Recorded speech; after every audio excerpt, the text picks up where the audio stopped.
அஸ்ஸலாமு அலைக்கும். Welcome to Khairun's kitchen. இன்றைக்கி நம்ம சேனலில் ஆட்டுக்கால் சுத்தம் பண்ணுறது எப்படிங்கிறத பார்க்கலாம். நாங்கள் இருக்கிற இடத்துல காலை தீயில வாட்டி தான் கொடுப்பாங்க. அதனால தான் இந்த மாதிரி கருப்பாக இருக்குது.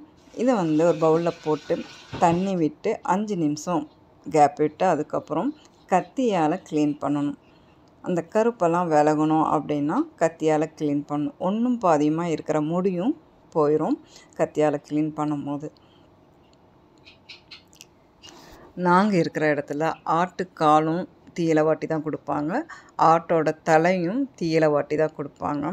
அது ஒரு மாதிரி வாசம் அடிக்கும். அந்த வாசம் போகிறதுக்கு தான் நம்ம சுத்தமாக கழுவி எடுக்கணும். அதோட உங்களுக்கு ஹெல்ப்ஃபுல்லாக இருக்கிற மாதிரி ஒரு டிப்பும் சொல்கிறேன். வாசம் சுத்தமாக இருக்கக்கூடாது, அந்த தீச்ச வாசம் இருக்கக்கூடாது அப்படின்னா நம்ம பண்ண வேண்டியது என்ன அப்படிங்கிறதையும் பார்க்கலாம். இப்போல்லாம் கால் பாயான்னு சொல்லிட்டு வச்சு அதுக்கு சைடுக்கு அதை சைடாக வச்சு ரொட்டிக்கு தொட்டு சாப்பிடுவாங்க. புரோட்டா, நான், புல்கா அப்படின்னு சொல்லிட்டு இந்த ஆப்பத்துக்கு இதுக்கெல்லாமே இந்த கால் பாயா வச்சு சாப்பிடுவாங்க. அப்போது நாங்கள் சின்ன பிள்ளையா இருக்கும்போது கால் சூப் வைப்பாங்க எங்கள் அம்மா. அப்போ காலை நேரம் தான் அதை சாப்பிட கொடுப்பாங்க. அப்போ அதோடைய வேல்யூ எங்களுக்கு தெரியல, எனக்கு தெரியல. இப்போ தான் அதெல்லாம் தெரியுது. அப்போ சாப்பிட சொல்லி கட்டாயப்படுத்துவாங்க, சாப்பிடுவோம், அவ்வளோதான். உங்களுக்கு ஹெல்ப்ஃபுல்லான ஒரு டிப்பு சொல்கிறேன்னு சொல்லியிருந்தேன் இல்லையா? நான் எடுத்துருக்கிறது மைதாவை மேலே தூவி விட்டுட்டு நல்லா ரஃப் பண்ணணும். ரஃப் பண்ண நம்மளுக்கு இன்னுமே நல்லா சுத்தமாயிரும் ஆட்டுக்கால். ரன்னிங் வாட்டரில் வாஷ் பண்ணிக்கலாம். நான் மைதா முன்னாடி இருந்ததுனால டக்குன்னு மைதா எடுத்து க்ளீன் பண்ண ஆரம்பிச்சிட்டேன். நீங்கள் கோதுமை மாவுலேயும் க்ளீன் பண்ணலாம், அல்லது கடலை மாவும் போட்டு க்ளீன் பண்ணலாம், அல்லது அரிசி மாவுலேயும் க்ளீன் பண்ணலாம், நம்ம விருப்பம். சுத்தம் பண்ணி முடித்ததுக்கப்புறம் மறுபடியும் 2-3 தடவை தண்ணியில் நல்லா சுத்தம் பண்ணி எடுத்துக்கலாம். இந்த வீடியோ உங்களுக்கு ஹெல்ப்ஃபுல்லாக இருந்தால் ப்ளீஸ் லைக் கொடுங்க, நம்ம சேனலுக்கு சப்போர்ட் கொடுங்க.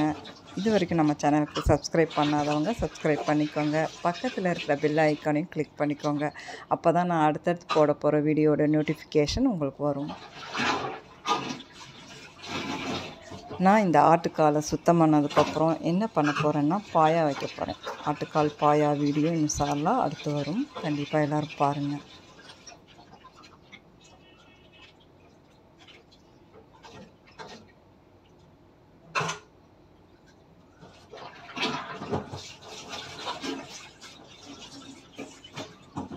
மூணு முறை கழுவுனா தான் இந்த ஆட்டுக்கால் சுத்தமான மாதிரி நம்மளுக்கு மனசு திருப்தியாக இருக்கும் இல்லையா? தண்ணி பாருங்கள் பளிச்சுன்னு இருக்கும். 3வது முறை நான் தண்ணியில் கழுவி எடுத்ததுக்கப்புறம் அந்த பவுலில் இருக்கிற தண்ணியை பாருங்கள் எவ்வளோ பளிச்சுன்னு இருக்குண்டு. அப்போ தான் நம்மளுக்கு மனசுக்கும் திருப்தியாக இருக்கும். நல்லா சுத்தமாக கழுவி இருக்கிறோம் இல்லையா? இன்ஷா அல்லாஹ் அடுத்த வீடியோவில் பார்க்கலாம்.